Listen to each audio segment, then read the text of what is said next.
Sergio en la Noche es presentado por Muebles Caligaris.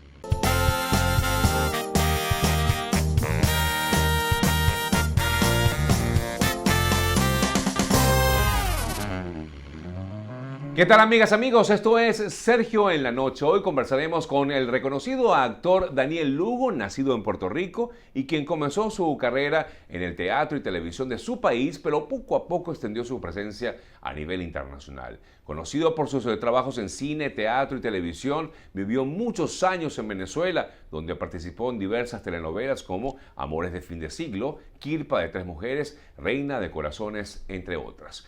Hoy está radicado aquí en la ciudad de Miami y nos presenta la pieza teatral Gepetto. Y bien, amigas, amigos, aquí en Sergio en la Noche está con nosotros ya Daniel Lugo, reconocido actor de origen puertorriqueño, pero yo le decía a Daniel que eres más venezolano que puertorriqueño. Casi. Tuviste toda una vida en Venezuela, ¿no? Sí, son 17 años, pero que cubren un periodo de 40 y pico, porque yo entraba, estaba 2 o 3 años, salía, regresaba y así. Yo estuve en la década del 70, estuve como 3 o 4 años en esa década, en los 80 como 5 o 6, en los 90 como 7 años, y luego incluso en los 2000, porque yo estuve parte del 2012, del 13 y del 14, haciendo 2 proyectos allá, de producción mexicana que se hicieron en Venezuela. ¿Qué te atrapó de Venezuela, Daniel? Pues mira, yo originalmente llegué allí contratado por Venevisión, por Enrique Cuscó, y desde que llegué me fue muy bien. Yo sentí que el pueblo venezolano se parecía mucho a mi gente, al puertorriqueño. Incluso hoy día yo lo afirmo de esa manera. Para mí no hay mayor similitud entre los latinoamericanos que entre los puertorriqueños y los venezolanos. Imagínate, no lo pensaría de esa forma. Quizás me veo un poco más identificado con otros, con los colombianos tal vez, o de repente los panameños, pero con los boricuas, imagínate. Sí, bueno, claro está, si tú te vas a los Andes, pues sí, claro. Está más relacionado con Colombia y tal, pero si te quedas en Caracas o en la costa, es un pueblo muy parecido al puertorriqueño. Para mí el venezolano se parece más al puertorriqueño que el dominicano y que el cubano, sin lugar a dudas. Y por eso es que tú dices que efectivamente el venezolano te ve como venezolano. Sí. Es bueno, hay mucha gente que no sabe que soy puertorriqueño y que ve, el actor venezolano, y yo no los corrijo, porque a mí me llena de orgullo que lo sientan así. Anoche en una entrevista que tuve con Eduardo Serrano, Eduardo decía que yo era un venezolano al que se le dio permiso para nacer en Puerto Rico. Verdad que sí, es verdad. Me pareció muy bonito. Es verdad. Daniel, hiciste una carrera muy amplia en la telenovela venezolana, en la televisión venezolana durante muchos años, y eso te abrió muchas puertas también en el mundo. Sí, porque la televisión venezolana empezó a recorrer el mundo y durante varias décadas era un producto que caminaba. Tengo anécdotas al respecto. En Londres, en una oportunidad, una noche estábamos mi esposa y yo cenando en un restaurante y notábamos que quien parecía el dueño del restaurante y su señora que estaban en la caja miraban mucho hacia la mesa nuestra, ¿no? Y cuando yo pedí la cuenta, el señor se acercó y me habló en un idioma que yo no sabía cuál era el idioma. Yo no entendía. Entonces yo le dije, no, Spanish or English, but I don't speak... no sé, whatever you want. You're talking. Y entonces me dijo, pero usted no habla... Entonces me habló en inglés, ¿usted no habla tal cosa? Y yo, no. Pero usted no es el de tal cosa. Y yo, sí, yo hice esa serie, soy yo. Entonces él le hizo señales a la esposa, es él, y entonces vinieron los dos. Y entonces él no entendía porque yo no hablaba, eran pakistaníes, porque era un restaurante pakistaní. Entonces ellos no entendían por qué yo no hablaba el parsi o algo así que hablan ellos. Y es que las novelas las doblaban. Claro, entiendo. Era que te veían. Ellos me vieron en su idioma y ellos pensaban que yo hablaba ese idioma. Imagínate, ya entendí. Claro, bueno, es que claro, formaron. La gente pensó que también esos eran de su país. Pues, o algo por el estilo, no sé. Bueno, Venezuela siempre formó parte de toda tu vida, como te decía. Daniel, y yo te pregunto, ¿cómo ves ahora lo que, digamos, ha sido la evolución de la televisión latinoamericana? De Venezuela, fíjate tú, hoy día, lastimosamente, la televisión venezolana pues ha quedado rezagada. Absolutamente. Totalmente. Se ha destruido mucho, ¿no? Y sobre todo el tema de la televisión, de lo que se ha hecho en producciones de televisión. Sí, ya no es una sombra de lo que fue. Y en términos generales, la televisión, tanto hispana como en otros idiomas, es que ha habido un cambio muy grande en los medios. Entonces ahora son las plataformas, ya los canales tradicionales tienen mucha menos audiencia y sospecho que la seguirán perdiendo, Sí. porque ahora el público tiene acceso a ver lo que le desee ver, lo seleccionan y es a través de plataformas o de YouTube, como estamos nosotros en este momento. Eso tiene una ventaja para el público, porque entonces tú buscas y tienes una amplitud enorme para seleccionar lo que tú quieras ver, pero a los que hemos trabajado tradicionalmente en los medios, a nosotros nos ha movido el piso totalmente, porque ya no es como era. Pues, es un asunto de mercado, como Sí, llaman ellos, ¿no? Y también las nuevas generaciones, pues consumen de otra forma la televisión. Ese es otro detalle. Sí, sí, sí. La música ha cambiado, todo ha cambiado. Todo, incluso el panorama político ha cambiado. Eso ha sido un tema. Te lo comento porque sé que también tú has sido muy crítico de lo que ha pasado en Venezuela últimamente. Hombre. En Latinoamérica, ¿no? Sí, en realidad, en unos por unas razones y en otros por otras razones, pero el continente completo ha estado revuelto y sigue revuelto. Y no se ve mucha luz al final del túnel, desgraciadamente. El caso venezolano es patético, es muy triste. Los que conocimos la Venezuela anterior no podemos entender lo que ha pasado, ya no tiene nada que ver con lo que fue. Caracas, que era una ciudad maravillosa, todo el que llegaba a Caracas se quedaba asombrado de lo que era esa ciudad, de la actividad cultural, artística, comercial que tenía esa ciudad. Había para divertirse desde las cosas más simples hasta las cosas más profundas. A nivel, que te digo, de restaurantes y de la vida nocturna, tú tenías para escoger. Había tranquilidad. Siempre había, como en cualquier gran capital, pues uno que otro incidente. Pero había seguridad. Sí. Tú te ibas a Sabana Grande por las noches después del teatro, claro, a tomar tu café a la orilla de la calle, en las aceras. Exactamente. Y ahí no pasaba nada, era todo muy tranquilo. Hoy día ni se te ocurra. Ahora, ¿eso es responsabilidad de los regímenes o es responsabilidad también de los mismos ciudadanos? O sea, el tratar de ver si se puede lograr un cambio, ¿eso depende de quién, a tu juicio, Daniel? No, definitivamente que los gobiernos tienen mucho que ver. Los gobiernos tienen toda la responsabilidad. Ellos son los que marcan la pauta. Y por otro lado, la gente que de alguna manera movían la rueda comercial, económica, artística y cultural del país, no les quedó más remedio que empezar a emigrar. Entonces esa gente está aquí, están en España, están en Colombia, México, Perú, etcétera, etcétera. Y esa vida tan rica que tenía el país, pues menguó totalmente. Bueno, y a ti te tocó emigrar una vez más. Antes lo hacías por trabajo, ahora lo hiciste ya definitivamente, saliste de Venezuela con tu familia. Sí, para mí ha sido muy doloroso porque yo seré toda la vida puertorriqueño y amo mi país, pero yo compré a Venezuela, yo me enamoré de Venezuela, me enamoré de su gente, del país en su totalidad. Yo pensaba que mis últimos años de vida los iba a pasar en Mérida, donde yo compré unos terrenos que todavía están allí, en un lugar maravilloso, y yo pensaba pues hacerme ahí mi lugar para mis últimos años, y no fue así. Bueno, no pero así. Digamos que yo creo que la esperanza es lo último que se pierde, Daniel. Bueno, lo que pasa es que van pasando los años, tú llegas a una edad donde te das cuenta que la cantidad de años que te puedan quedar útiles, pues no son tantos.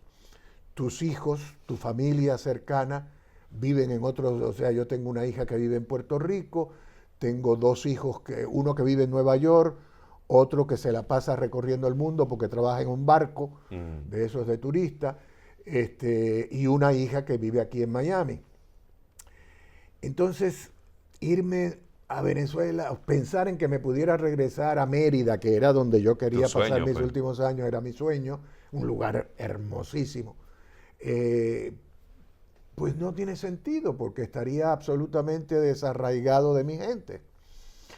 Entonces ya ese capítulo pues lo cerré. Esos terrenos están a la venta, hace años que están a la venta y nadie los compra tampoco, porque a pesar de lo hermosos que son, pues nadie... Por la misma situación. La situación del país pues no ayuda, es propicia para no que...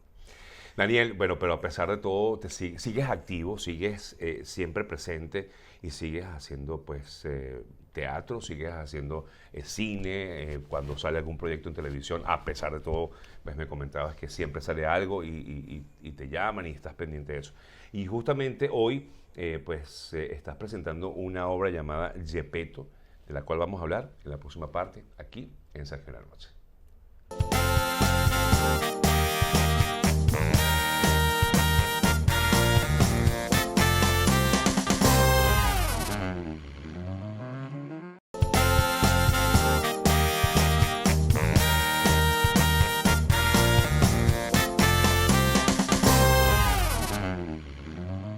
Continuamos conversando con Daniel Lugo, ¿sí? Daniel Lugo con nosotros aquí y él está presentando esta obra llamada Yepeto, de Roberto Cosa. Claro, cuando uno dice Yepeto, inmediatamente yo de hecho le comenté fuera del aire y le decía, bueno, pero tiene que ver con Pinocho. Tú me decías que no tiene nada que ver con Pinocho.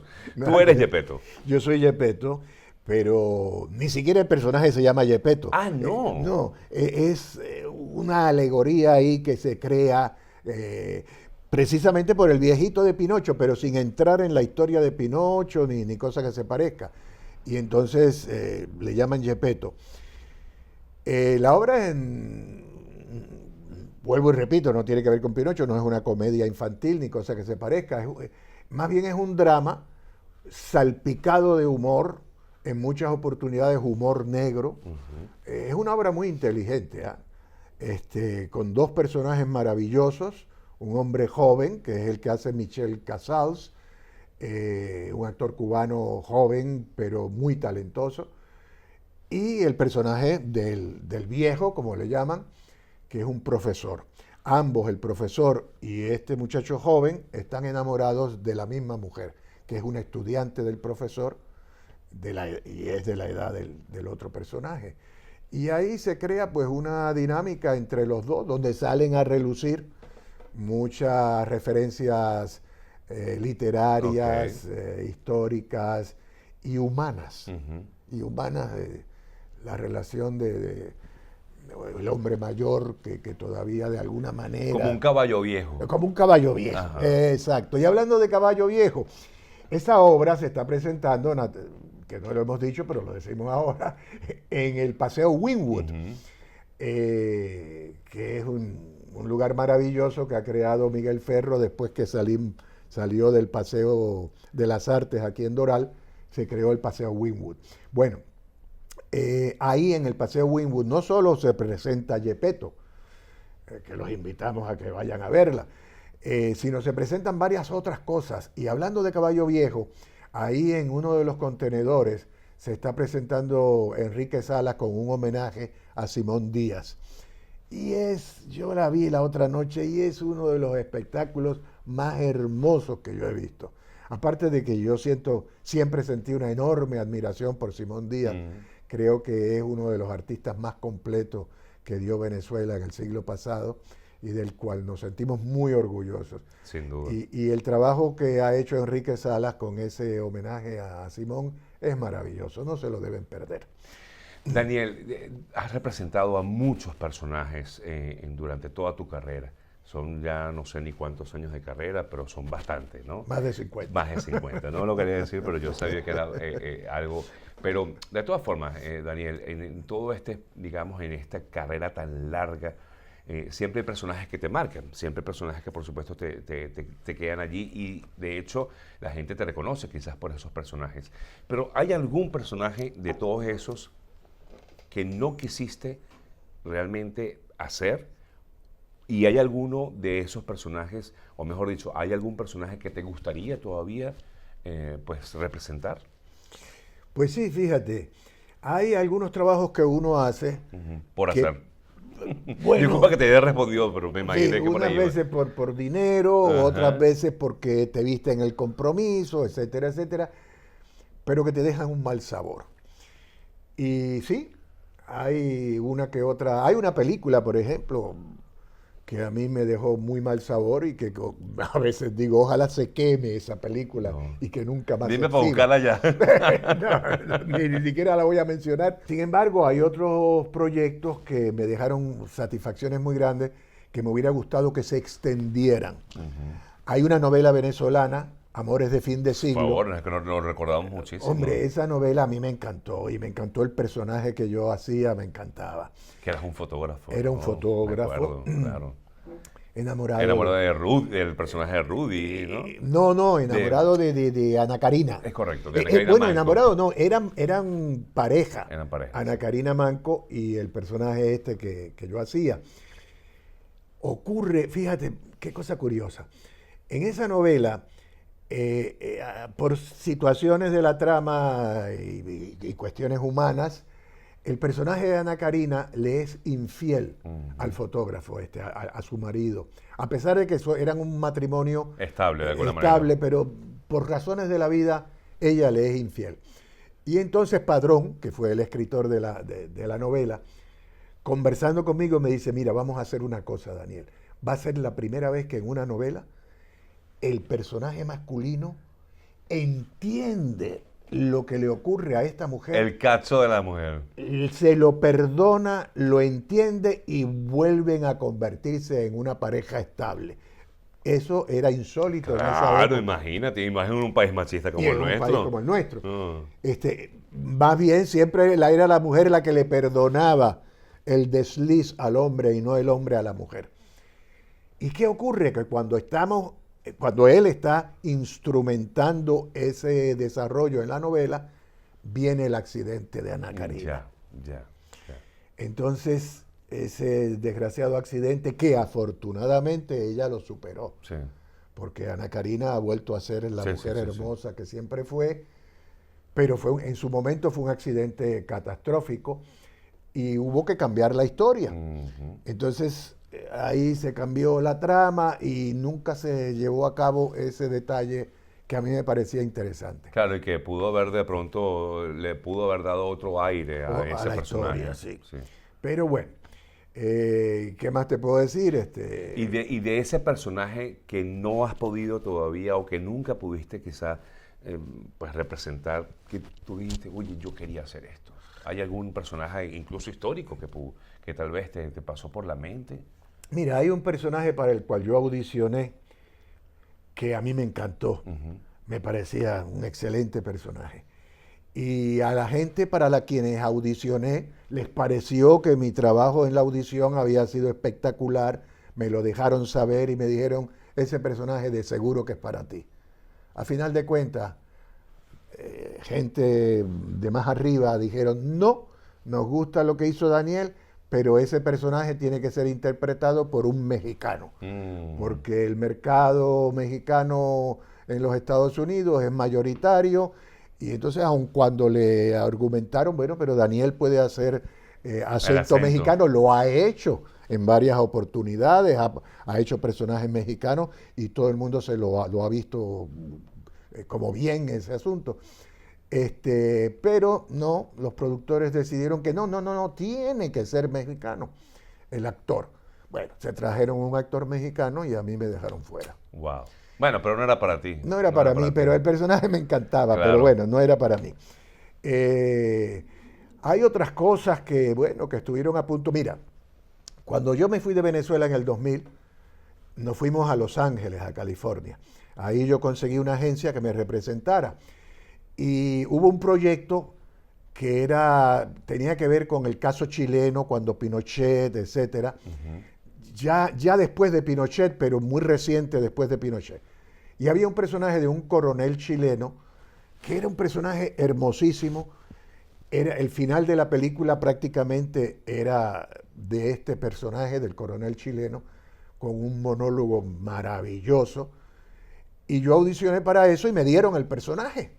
Entonces yo estaba esperando para hacer la película y en eso ocurre lo de septiembre, lo de el 11 de cuando tumban las torres. El 2001. El 2001 tumban las torres y se entonces cayó el proyecto se cae porque en esa película la CIA no quedaba bien parada. Ok. De alguna manera se dejaba entrever que la CIA tuvo que ver con lo del golpe de Pinochet. Entonces los productores dijeron, no es momento para hacer una película que pueda interpretarse como antipatriótica. Entonces lo cancelaron el proyecto y yo me quedé en el aire. No. Daniel, viendo todo lo que ha pasado con el mundo de la televisión, viendo lo que está ocurriendo hoy día con todos estos cambios que nos ha llevado a la misma era digital, ¿cuál crees tú que pueda ser el futuro del actor en el mundo? No solamente el latinoamericano, en el mundo. ¿Cuál puede ser ese futuro? Sergio, con el mundo moderno, con las posibilidades que crea la nueva tecnología, a veces pienso que los actores podemos terminar por desaparecer. ¿Tú dices? Sí, porque ahora con dibujitos digitales que tú te los crees, mira los juegos que hay para los muchachos, a veces es difícil saber si ese es un ser humano de verdad o ese es un dibujo. Pero siempre por detrás hay un humano, siempre. Hasta cuándo sea así, Bueno, eso no sí, lo es sabemos. verdad. Pero por ejemplo, para los dibujos animados o para cualquier acción animada hay siempre la voz del humano, ¿no? Bueno, O sea, la voz sí, aunque no sabemos si en el futuro eso ya ni siquiera ya eso ni va a siquiera estar. la voz. Y sí, en la actualidad, por ejemplo, te ponen unos sensores a Sí, los sí, sí, actores sí. y entonces el muñeco reacciona de Termina acuerdo. siendo más bien como un maniquí. Sí, pero hasta cuándo eso sea así, no lo sabemos. Y además, el hecho de que el actor termine siendo un hombre con una serie de sensores para que sea un dibujo el que reaccione, eso de alguna manera desnaturaliza totalmente la labor del intérprete, del actor. En realidad es un signo de interrogación lo que vaya a Pero ocurrir gracias con a eso. Dios existe esto, que es la cercanía. Esto no va a acabar nunca. el ¿Qué teatro tiempo no va- tiene el teatro? El teatro. Dime. Regresamos nuevamente Volvimos al a los origen. inicios, Sí, exactamente. el teatro. Increíble. Sí. Volvimos a los inicios y tanto así, de verdad, Daniel, que por eso la aceptación y cada día se crece. A pesar de, por ejemplo, en casos como el que ya hablábamos en Venezuela, donde quizás, por la misma situación política, económica, etcétera, eso ha disminuido, pero aquí hay una diáspora tan grande que no solamente el venezolano, sino otros latinos, pues han hecho de este tipo de cosas que hayan crecido pues más y más, ¿no? Sí, afortunadamente sí, el teatro es una plataforma que no tiene por qué desaparecer. Y de eso pues estamos disfrutando ahora los actores, ¿no? Pero, ¿Viviendo? ¿Se viviendo, puede vivir? No necesariamente. El teatro no ofrece muchas ventajas económicas para el actor, a menos que tú vayas a plazas como Broadway, Londres, etcétera, incluso es otro tipo de teatro, ¿no? Las comedias musicales Sí, que son grandiosas, sí. pero es cómico. En el 72 fue la primera vez que yo salí de Puerto Rico buscando horizontes como actor en otros lugares, ¿no? Y como buen puertorriqueño me fui a Nueva York inicialmente. Y me consiguieron una cita con un agente, una agencia que era importantísima en esa época, y este hombre me recibió. Y después de que conversamos un ratito me dice, ¿usted canta? Y yo digo, no, yo no canto. Bueno, si hay un personaje que tienen que entonar una cosita, yo lo puedo hacer, pero yo no canto. ¿Usted baila? Sí, bueno, si el personaje tiene que bailar. Te tenés que mover, yo me muevo. Sí, pero bailarín no soy. Entonces, ¿qué hace aquí? Y digo, pero ¿cómo que qué hago aquí? Claro, Sí, Broadway. esto es Broadway, Claro. señor, esto es Nueva York. Aquí si usted no canta y no baila, nada que hacer. Si lo suyo es únicamente el drama, bueno, está off-Broadway. Pero usted puede vivir con 87.50 a la semana Eso es lo que paga Off-Broadway, no, Imagínate. y para todos. Ahí no es que usted sea protagonista o no, todos van por la misma tarifa. Y 87.50, aún en esa época, tú no podías vivir en Nueva York con eso a la semana. Y entonces me dice, lo único que usted puede hacer es irse a Los Ángeles, Ajá. donde sí se hacen otro tipo de producciones para los actores. Pero déjeme decirle, yo lo estoy viendo y usted por su pinta, en aquel entonces tenía pelo, ¿verdad? Dice, por su pinta usted puede pasar por italiano, puede pasar por griego, naturalmente que por latinoamericano, pero déjeme decirle, en Los Ángeles, de cada 10 personas que caminan por la calle, 8 son o se creen ser actores. Entonces la competencia es brutal, me dice. Wow. Lo cierto es que yo salí de esa oficina diciendo yo llegué al lugar que no era. Afortunadamente, Pero era para deprimirse, Daniel. era para deprimirse. Claro. Afortunadamente, un poco después terminé contratado por Panamericana Televisión del Perú y me fui al Perú, donde hice 2 telenovelas. Por ahí comenzó mi vida artística latinoamericana nuevamente. Y de ahí me contrata Enrique Cusco y me lleva a Venezuela y eso me cambió la vida porque de entrada yo sentí que ese era mi lugar, Venezuela. Y ya Venezuela pasó a ser de alguna manera mi centro de operaciones. Y sigue siendo nuestro muy querido Daniel Lugo, venezolano definitivamente. Aunque haya nacido en Puerto Rico, pues se crió en Venezuela, digamos, de alguna manera.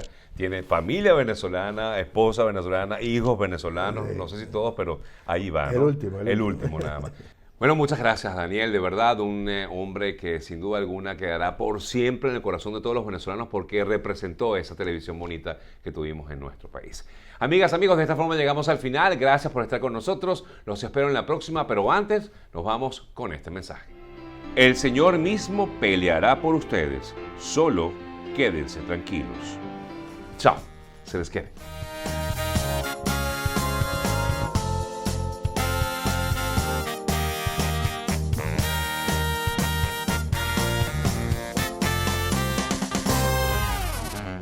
Sergio en la Noche fue presentado por Muebles Caligaris.